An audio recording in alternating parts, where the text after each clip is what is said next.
कुपवाड़ा के क्रमभुरा जसलदारा राजहोरा में एनकाउंटर, एक जवान जख्मी, दो से तीन दहशतगर्दों के छिपे होने का खदशा, गोलियों का तबादला जारी। जम्मू कश्मीर असेंबली की बजट इजलास का 12वां दिन, कई महकमों की जानिब से ग्रांट्स की तजवीज की जाएगी पेश। वक्फ तरमीमी बिल के खिलाफ all India Muslim personal law board का आज धरना, दिल्ली के जंतर मंतर पर होगा धरना।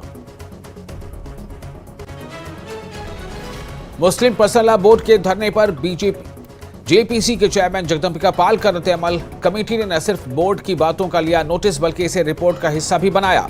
अब बोर्ड के सवाल पर धरना करने जा रहा है।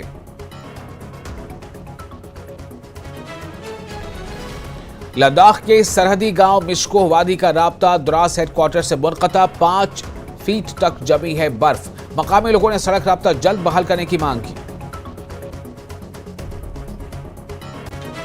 Headlines presented by